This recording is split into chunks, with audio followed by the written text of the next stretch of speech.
खरं आहे ते.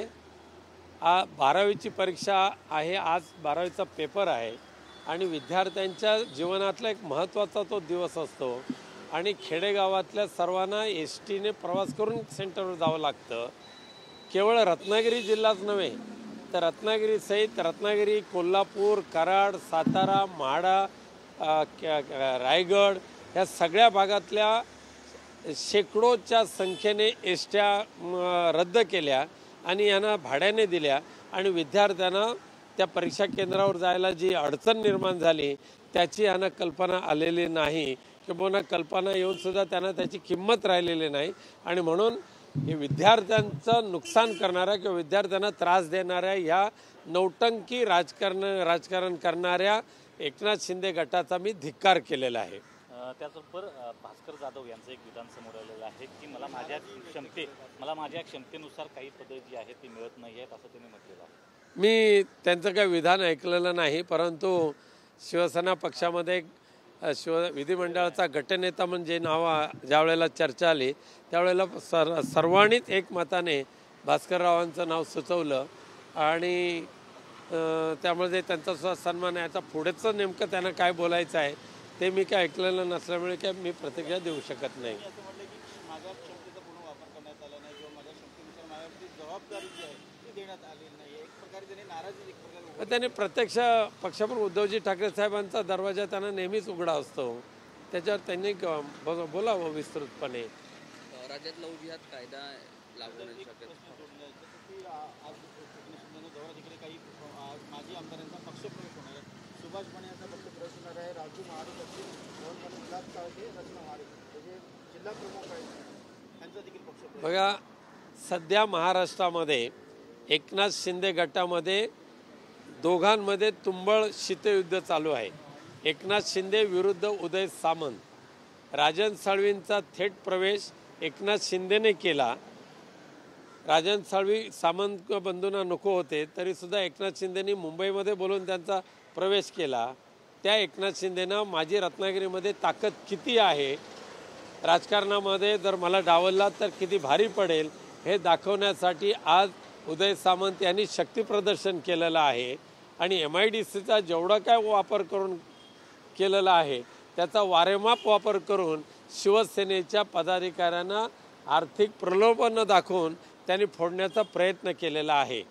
त्यामुळे जे विकाऊ होते, जे बाजारात त्यांनी आपल्याला विकायला ठेवलं ते गेले, त्यांचं आम्हाला दुःख नाही आहे. पण कोकणात पुन्हा एकदा शिवसेना आहे त्याच्यापेक्षा अधिक ताकदीने उभी करण्याची क्षमता आमच्यामध्ये आहे. हे ऑपरेशन टायगर म्हणू शकत नाही, हे ऑपरेशन कोल्हेकुई.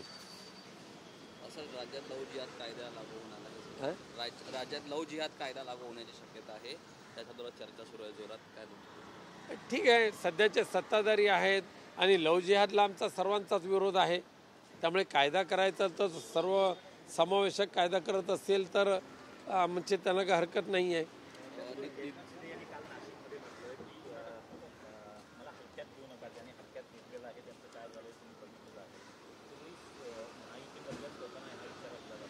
नक्कीच हा देवेंद्र फडणवीसांना दिलेला तो इशारा आहे, माननीय पंतप्रधान नरेंद्र मोदी साहेबांना दिलेला तो इशारा आहे. त्यामुळे त्यांनी ते ओळखलं आहे म्हणून त्यांना सध्याची त्यांची चाललेली त्यांना दिलेलं स्थान हे दिसून येते. त्याच्यामुळे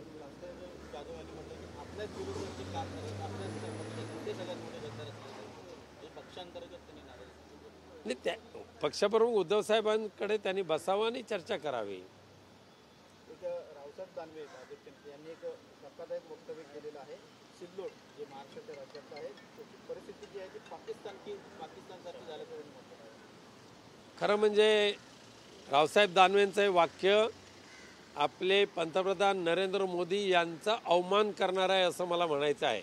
मोदींच्या राज्यामध्ये जर सिल्लोडसारख्या भागामध्ये पाकिस्तान निर्माण होत असेल तर नरेंद्र मोदी साहेबांचं ते अपयश आहे आणि रावसाहेब दानवेंनी ते बोलून दाखवलेलं आहे. असं नितेश राणेंकडून जे वक्तव्य करण्यात आलं होतं की जर समर्थन दिलं नाही तर निधी दिला जाणार नाही, त्यावर मी त्याच्यावर सांगितलेलं आहे की शासनाचा निधी हा कोणाच्या बापजाद्याच्या मालकीचा नाही आहे आणि स्वतःच्या बापजाद्याच्या मालकीचा समजून जर नितेश राणे अशी धमकी सिंधुदुर्गमध्ये देत असतील निधीच्या बाबत तर आम्ही सुद्धा झोपलेले नाही, आम्ही सुद्धा मेलेल्या आईचं दूध प्यालेलो नाही आहोत. आम्हाला सुद्धा कायदा कळतो आणि तो शिकवण्याची वेळ आमच्यावर आणू नका.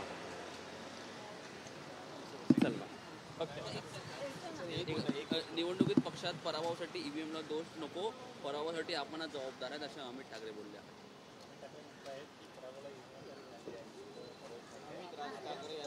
पण ठीक आहे, पण ईव्हीएमच्या दुरुपयोगाच्या बाबत अख्ख्या देशामध्ये उठलेलं रान किंवा अनेक तज्ज्ञांनी जी आपली मांडलेली मतं याकडे पण दुर्लक्ष करून नाही जमणार आहे. विरोधी पक्ष तुमच्याकडे नेहमी सांगण्यात की ईव्हीएम मॅनेज केले. आता त्याची बाजू घेणार की लोक ते देखील काहीशी मॅनेज आहेत. नाही, ईव्हीएममध्ये घोटाळा होत नाही असं कोणी छाती ठोकपणे सांगावं.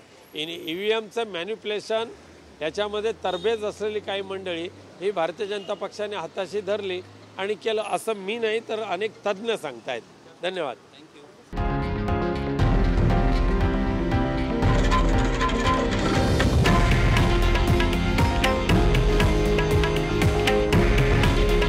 हे आहे देशातील नंबर 1 न्यूज नेटवर्क आणि आपण पाहत आहात TV9 मराठी. काळजी तुमची, हित महाराष्ट्राचं.